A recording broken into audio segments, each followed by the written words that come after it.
Welcome to the Look Good, Move Well podcast. All right, we're back. Glad to have you all here. Satya, what's a recent programming or something that's shown up in your program that was like, you're like, dude, I can't do that. Well, when you started training with me on Fridays, Yeah.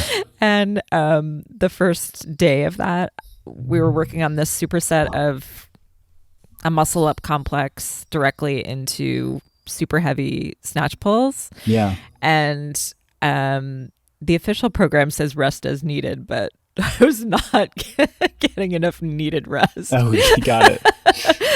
So I think there's something about I enjoyed the push though. And now it's interesting because a couple of weeks later, I started adapting to it more and I'm now able to do that more successfully with less rest. But I think there's something about just the intensity of going from one thing into the next where the progression calls for heavier weights, shorter rest, that really starts to push your mental readiness to lift heavy. Sure. Yeah. Cool. Yeah. Nice. You didn't notice? Well, I guess I did notice that I was ready sooner than you were ready. But that's all. Well, I think that's fair. Yeah. Well, it was, we were doing muscle ups and I'm always ready to go. You're always ready for muscle ups. I'm always ready sooner than you're ready, which is completely fair. I have to psych myself up before every single rep. Yeah. Still. But I think it's good to sort of push yourself outside of what you believe is possible from time to time. Yeah. And that's really the topic of today. Yes. Is, I have over the years, I've encountered a lot of different programs, many programs that I've written for myself, but probably more programs that other people have written for me. If I think about the totality of the last 20 years of my training, I've followed other people's programs that were either publicly available or for purchase, or I had a coach that wrote the workouts for me and I just did whatever the coach said. Yeah. And of those times, maybe, I don't know, 1 to 2% of the time, I would look at a program and just be in my early years, I would look at it and be like, oh my gosh, I don't know if I can do that. Yeah. That's terrifying. And sometimes I wouldn't be able to do it. And I would just get handed a big old piece of humble pie. And then other times I would. And I would be like, oh my gosh, I didn't know I could do that. yes. Fast forward years later, there were times where I was now more knowledgeable and I would send my coach a message when I would read a program and I'd say, hey, Mike, is this what you actually wanted me to do? This looks like it might be a little too hard for me. I'm not sure, but I would always err on the side of hey, you have this written. Is this what you meant? If you say jump, I'll jump, but this looks really tough. 50% of the time you'd be like, oh yeah, sorry. That's an error. That was this is what I want. Great. Other times you'd be like, yeah, that's what you're supposed to do today. I'm like, really? Okay. I'm going to send it. Mm-hmm. And then on those days where he was like, nope, that's what you're supposed to do. Some days I would get absolutely humbled again. And then there'd be days where I'm like, oh my gosh, how did he know that was possible? Or I could do that? Or I didn't know that was possible. Mm-hmm. And so there are a lot of things that are rules of the programming game. Yeah. That rules of the programming game come from what? They come from years and years of experience, people doing something a particular way and seeing that when you do it this way, people get better results more often than not than this way. There's very few rules that are just hey, when we gave this to people, 100% of people had better success on this than this. Some people have more success on this, but a lot more people have success with this. So we're going to go with the one that's always, generally always giving better results, but not always. Yeah. This is where you get into, generally you would in a program, if you're going to progress in a program, then let's say we're doing like traditional Olympic weightlifting, strength building on the core lifts. It's like, okay, like in the beginning of a training block, you might do sets of 5 in the back squat or even sets of 8 in the back squat to build up some like volume. And then over the course of the next 4 months, the back squat volume might actually slightly decrease, but your intensity on those squats would go up. So you'd increase weight percentages with fewer and fewer reps, either per set, your set volume or per set volume is lower rep counts, and then, or the total training volume is lower. Either way, these are just like, it was probably very difficult to follow if you're just listening, but the idea is that would be like a general, rule or theory that people would follow, and that's what many different programs have done. Yeah. And so it's good to stick to those things most of the time. Right.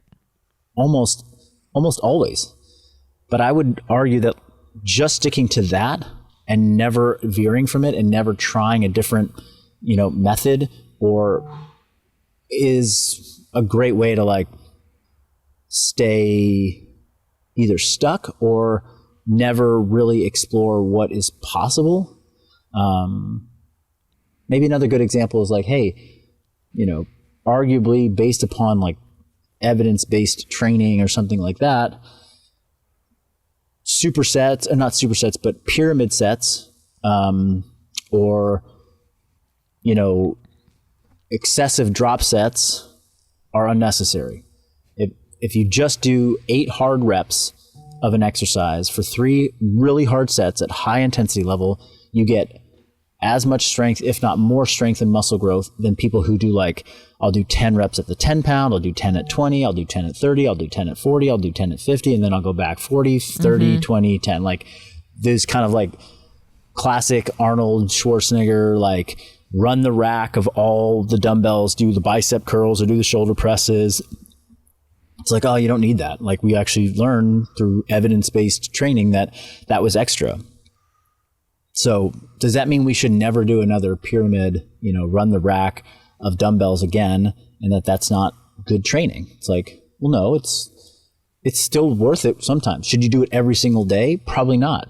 Does doing it periodically give you a insane pump and just a crazy amount of like delayed onset muscle soreness that makes you feel alive and you appreciate? Yeah. Like, does it sometimes get you to push your intensity harder than you would normally push and experience in a different way? Therefore, when you come back to the other style of more traditional 3 sets of 8 or 3 sets of 10, you actually know you have another gear to give? Like, absolutely, it does. Yes. So that is this other part of program design, which is like, it doesn't always have to make logical sense based on like tried and true methods that have been around for years. Sometimes intentionally going outside of that is also really valuable. And that sometimes there is, nuance to these methods and these programming approaches where what might in theory not make sense on paper actually in practice makes a ton of sense. And if you don't have the open-mindedness or the curiosity to get out there and do it, then you'll never really know. Yeah. Yeah. So yeah. I think this is really getting into a mindset topic because I think that there are 2 camps, and I'm sure there's room in between, but the ones that come immediately to mind are the person who sees something really difficult in their program and thinks, this is setting me up to fail, And I felt like that myself on days when I have not made the muscle up reps that are in my program. It's like, oh, I'm not getting better. Oh, like I spent all this time learning this movement and like I can't even do what's on the program today, And then the other part is like the stretch goal where it's like, well, like this is what it says. I'm going to like have faith that like this is in the realm of possibility. I don't know if I'm going to get it or not. Maybe it's just not in the cards today. Maybe it will be in the future, and maybe I'll surprise myself, and I'm just going to go into it and give it a shot. Yeah. I like you said, the mindset, if the mindset's not there, then it's going to be really hard to, it's like you're going to convince yourself exactly of what you can or cannot do. Like if you believe that you can't do the thing and that this is wrong, like go and try it. You won't be able to do it. You're going to think it's wrong. Mm-hmm. Believe that it is the right thing to do and that you can do it. Then you give yourself a real shot of actually being able to accomplish it. Like you still might fail, but at least from that mindset, like there's a possibility, right? And that particularly is important with things that involve like physical capability.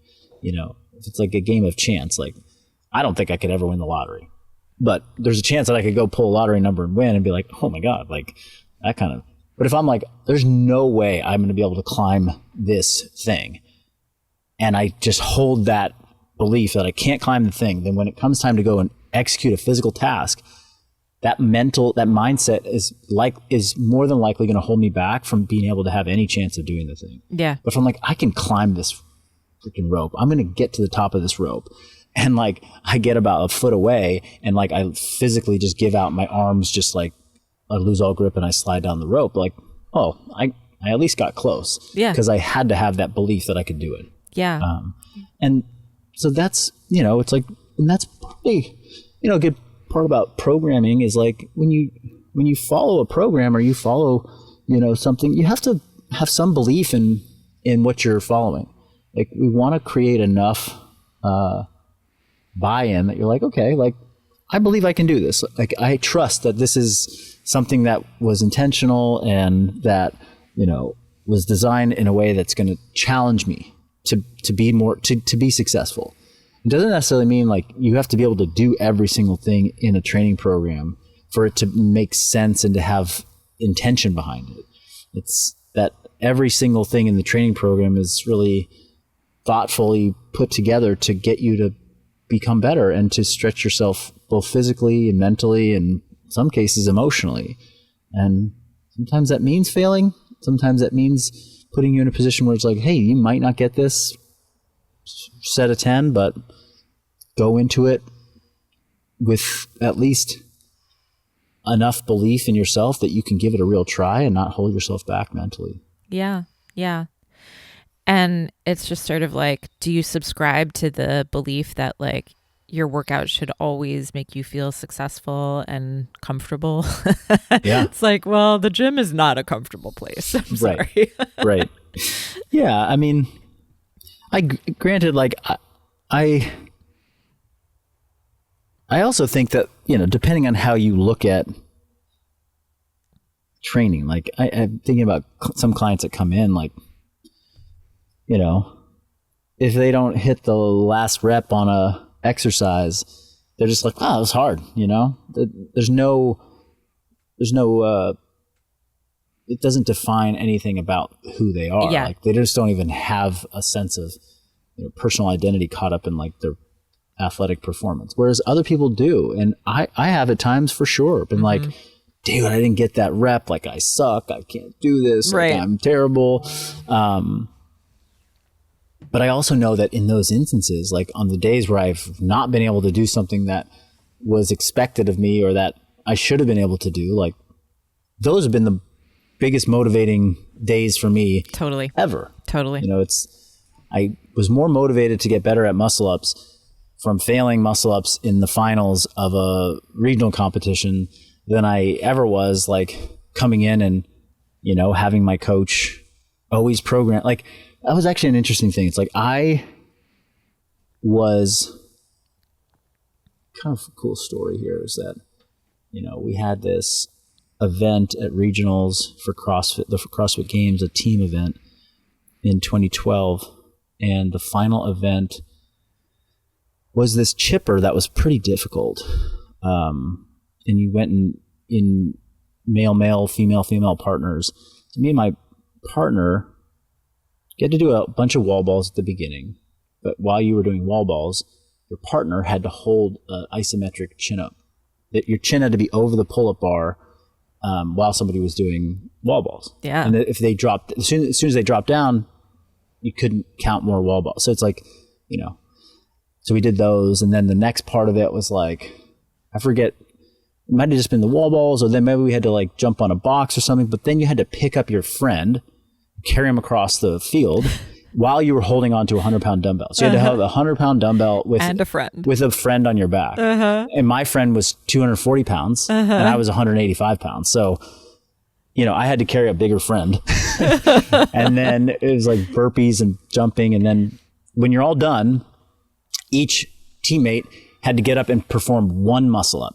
And then you could move on. Like you'd be done. So we did that whole thing. In practice, we crushed it, did it a bunch of times, every time crushed it. And then on game day, I got up on those rings and I could not get a muscle up. Yeah. Couldn't get a single muscle up. Yeah. And I did one, failed. Waited another 30 seconds, jumped up, failed. Realized, okay, I'm gonna have to wait a while. Waited 90 seconds, failed. Then I had to wait like 2-3 minutes. Brutal. Finally got it. It was really sad. I was crushed.